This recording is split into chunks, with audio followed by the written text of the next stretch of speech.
En nombre del Padre, y del Hijo, y del Espíritu Santo. Amén. He pedido que hable sobre por qué razón en su momento yo he pedido para nuestra pequeña familia religiosa dos gracias. La gracia de la pobreza y la gracia de la persecución. Fue en un momento determinado, eran los comienzos, y como se dice, se suele decir que las gracias que pide el fundador para su familia religiosa son gracias que normalmente son concedidas por Dios. Yo me pregunté cuáles serían las gracias más grandes que podría pedir.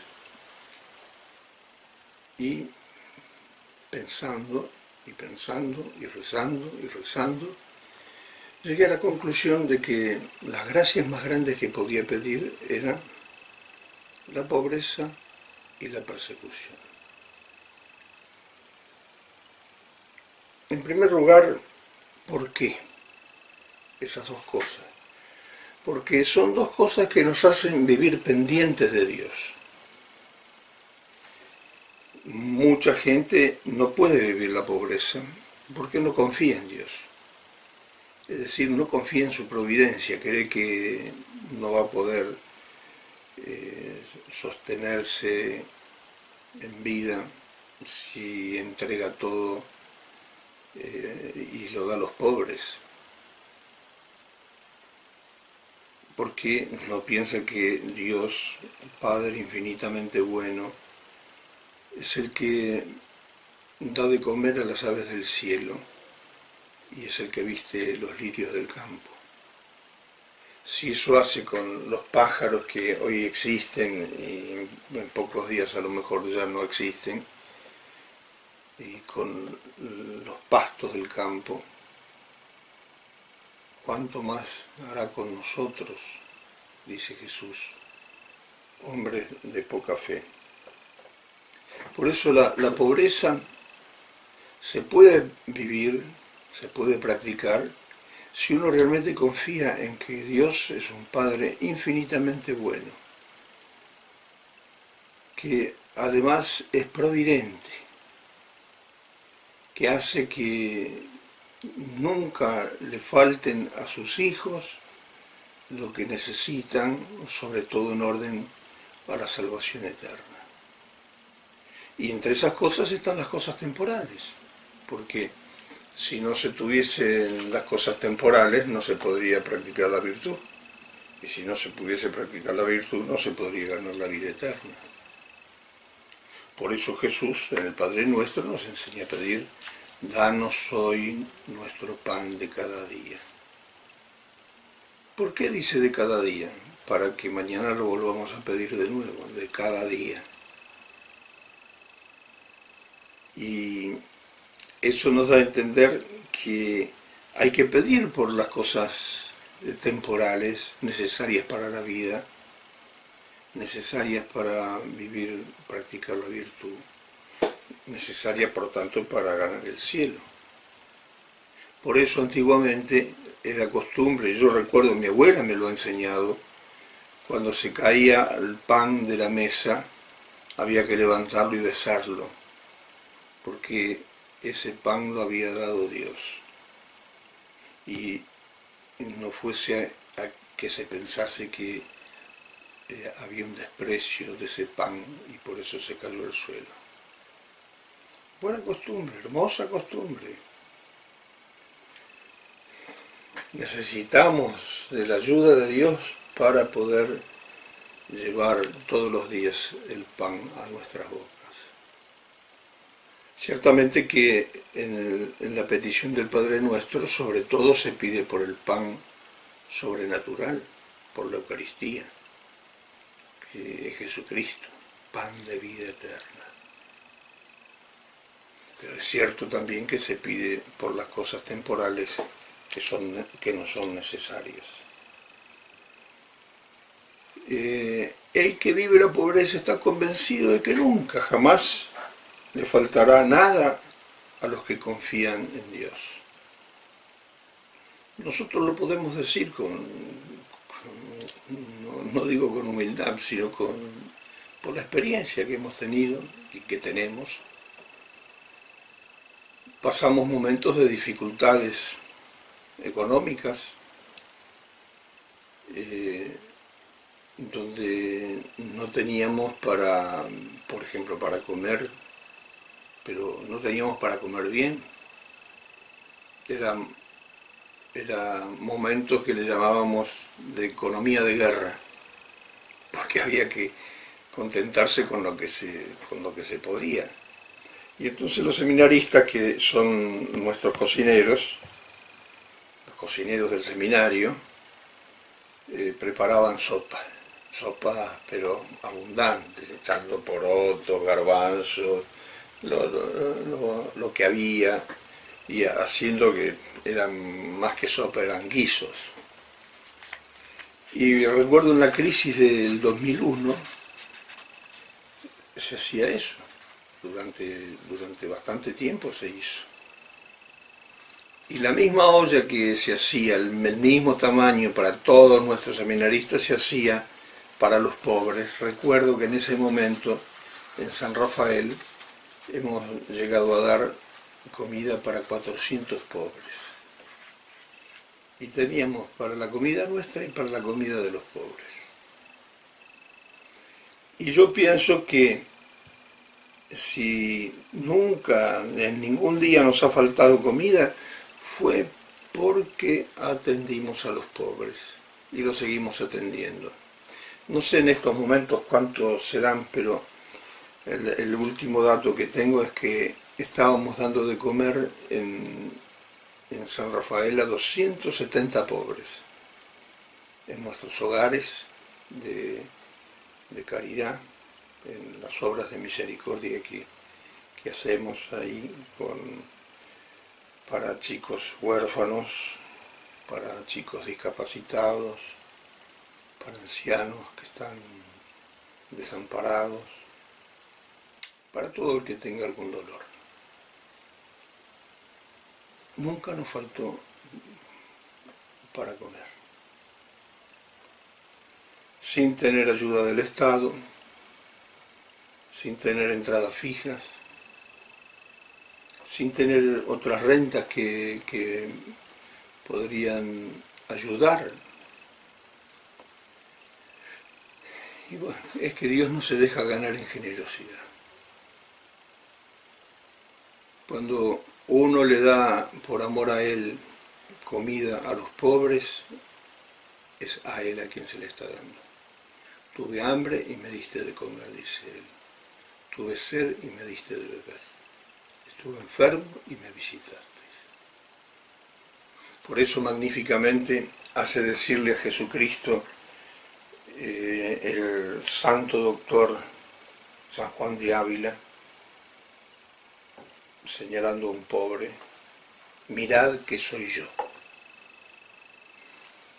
Uno atiende a los pobres y está atendiendo a Jesucristo. Y si atendés de verdad a Jesucristo, Jesucristo nunca te abandonará. Más aún, no se dejará ganar en generosidad. Por eso, lo que hoy día, por razón de la cultura que nos toca vivir, que es una cultura, más bien es una anticultura, la anticultura del consumismo, del buscar de tener más, del gasto superfluo, del derroche tirando las cosas que para otros sería un manjar, referidos a la comida. Por ejemplo, está estudiado, que con las obras de una ciudad de Italia, de un día, de una gran ciudad de Italia de un día, se daría de comer a los pobres de toda una nación africana. Las obras que se tiran. Por eso, esa gracia de la pobreza Y ojalá que nunca se pierda de vista en nuestra pequeña familia religiosa. Que siempre Dios nos ha ayudado y nos va a seguir ayudando en aquellas cosas que realmente necesitemos. En esto también hay que tener muy claro, porque hay muchos que hablan de pobreza también hoy día, pero hablan de pobreza en un sentido político, en un sentido de levantan la bandera de los pobres como para obtener votos o para que la gente crea que se preocupan de los demás. Y resulta que, de hecho, vemos en concreto que no hay ni esa preocupación, ni siquiera ven en los pobres a Cristo, sino que finalmente muchos de ellos utilizan a los pobres para sus intereses. Y es así también que algunos, por ejemplo, tienen una visión ideológica, podemos decir, de la pobreza.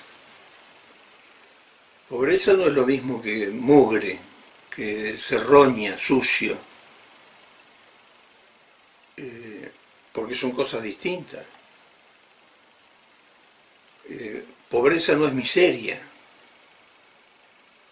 Si uno tiene que andar en auto para ir a celebrar misa acá, allá, allá, allá, es mejor que los neumáticos estén bien. No sé, cosa que reviente un neumático y uno se mate. Y eso no sería ninguna pobreza, sino sería una pobreza mal entendida. Como si yo para escribir, en vez de tener un lápiz con buena punta, quisiese escribir con un palo de escoba. Y no puedo escribir. Eso no es pobreza, sería estupidez. La pobreza es que uno usa de los bienes materiales sabiendo que Dios es el dueño de esos bienes materiales. Uno solamente es el administrador. Y que si llegasen a faltar esos bienes materiales, o uno no pudiese subvenir para comprar esos medios materiales, Dios se va a ingeniar, por un lado, de hacernos llegar lo que realmente necesitemos. Y cuando nos lo dé, tampoco tenemos que atarnos a esas cosas, porque son cosas materiales finalmente. Debemos cumplir lo que Jesús dice en el Sermón de la Montaña. Buscad primero el reino de Dios y su justicia, lo demás se os dará por añadidura. También la comida, también el vestido, también lo demás.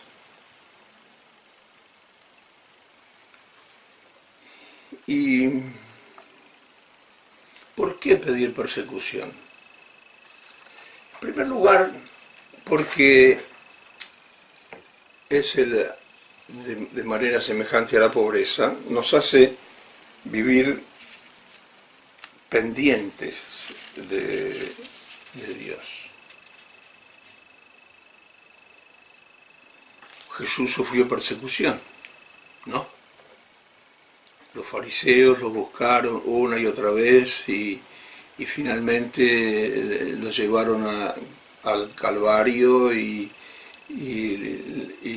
lo flagelaron y lo coronaron de espinas y lo escupieron y lo clavaron a la cruz y lo colgaron en alto y ahí estuvo 3 horas en agonía y ahí murió por la salvación de todos los hombres. Él fue perseguido, Él es nuestro maestro, pues el discípulo no es más que el maestro. Si a Él lo persiguieron, a nosotros también nos perseguirán y dirán toda clase de males respecto a nosotros sin que tengan razón. Eso es la persecución bienaventurada, que es la octava de las bienaventuranzas y que viene a ser como una confirmación de las anteriores 7. De tal manera que dice nuestro Señor, bienaventurados los que padecen persecución por la justicia, por la santidad, porque suyo es el reino de los cielos. Bienaventurados, felices, seréis cuando os insulten y persigan y con mentira digan contra vosotros todo género de mal por mí.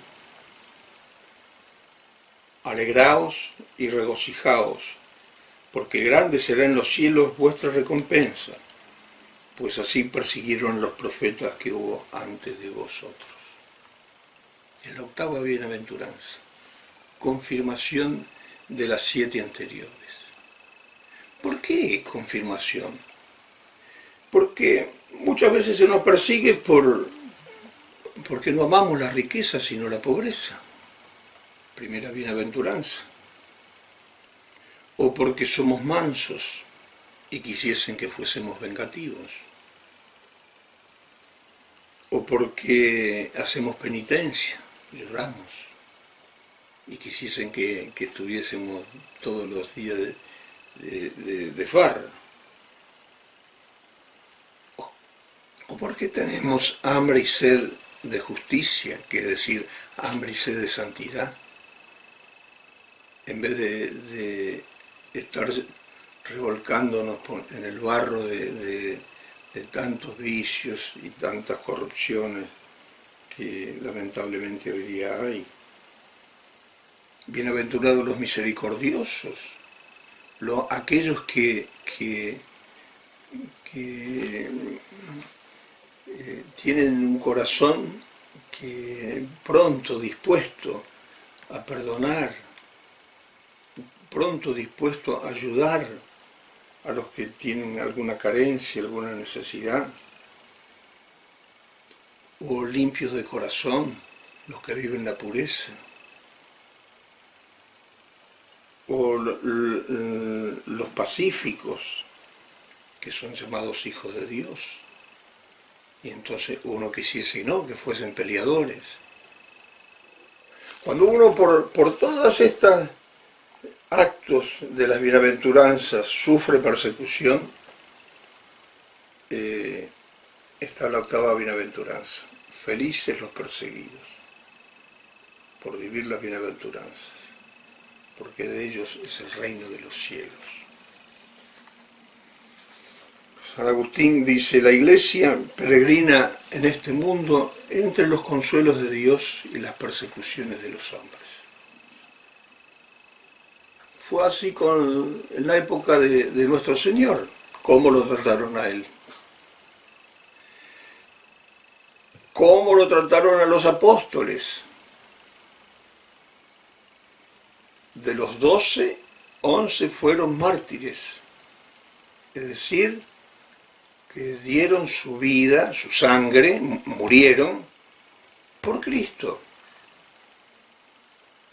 El que no fue mártir, aunque fue mártir espiritualmente por otros motivos, San Juan Evangelista, el apóstol más joven. En la época de nuestro Señor tendría alrededor de 15, 16 años. Y después la cantidad oleada de mártires en los 3 primeros siglos de persecuciones durante el Imperio Romano, donde se los entregaba a los leones. Lo que se le pedía era que no, da vuelta la mano nomás así, le ponían incienso y que quemase incienso a los ídolos. Y no, yo no voy a quemar incienso a los ídolos, porque yo solamente adoro al Dios verdadero. Y los mataban. ¿Cómo está pasando en estos momentos? Algunos dicen que estamos teniendo un mártir cada 5 minutos. Siempre la Iglesia fue perseguida. Siempre los cristianos fueron y serán perseguidos porque el discípulo no es más grande que el maestro. Y en esa misma persecución están las grandes bendiciones de Dios. Miren, nosotros lo experimentamos y lo decimos agradeciendo la gracia de Dios. Estamos en estos momentos y ya desde hace años misionando en los 5 continentes, habiendo salido por primera vez así de manera organizada como misioneros de nuestra patria argentina. Eso no hubiese sido posible si nos hubiesen llamado para que fuésemos misioneros en Argentina. Fue posible porque al no llamarnos para que fuésemos misioneros en Argentina, estaban las vocaciones, había que predicar el Evangelio y estamos en los 5 continentes. La persecución es bienaventurada porque es una gracia de Dios poder sufrir algo por amor a Jesús. Por eso ese gran doctor de la Iglesia, que es San Juan de la Cruz, cuando a él en un momento determinado se le aparece nuestro Señor Jesucristo y dice: Juan, ¿qué quieres que haga por ti? Fíjese qué pregunta la de Jesús. ¿Qué quieres que haga por ti? Imagínense que nos dijese a nosotros Jesús así, y uno a lo mejor, ¿qué diría? Ganar el PRODE, o que saque la lotería, o que cualquier otra cosa material de la cual nos sentimos muy necesitados. ¿Qué respondió San Juan de la Cruz? Señor, quiero sufrir y ser despreciado por el amor que te tengo a ti. Quiero sufrir y ser despreciado. Pidió eso. ¿Cómo es que pidió eso? ¿Acaso él no tendría necesidad de alguna otra cosa? Para él, para su familia, para sus amigos, para sus compañeros de religión. Es que pidió lo que era mejor. Pidió vivir la 8ª bienaventuranza. Por eso la persecución es como si fuese la gracia de las gracias. Es el saber abrazarse a la cruz de Cristo. Él lo hizo, es nuestro Maestro. Nosotros también lo tenemos que hacer. Es saber vivir crucificado con Cristo, que sufrió tanta persecución injusta por parte de los hombres. Dios nos sigue bendiciendo con muchas vocaciones. En gran parte, o fundamentalmente, yo considero que es por lo poquito que podemos sufrir por amor a Él. Por eso a la Virgen, ejemplo de pobreza, ella que junto con San José solamente pudo ofrecer 2 tórtolas, 2 pichones de palomas, que era la ofrenda de los pobres, porque ella era pobre. A ella, que sufrió crudelísimas persecuciones, ya que su corazón fue traspasado por 7 espadas de dolor, que son los 7 grandes dolores de la Santísima Virgen, y que también fue perseguida por los hombres, y por eso es la bienaventurada por excelencia. Bendita tú eres entre todas las mujeres. Todas las generaciones del mundo te llamarán bienaventurada, porque supo ser pobre y porque supo soportar con paciencia la persecución e incluso pedir por aquellos que nos hacen sufrir. Esta es la gracia que también pido ahora en este momento y la seguiré pidiendo siempre para nuestra pequeña familia religiosa. Que así sea.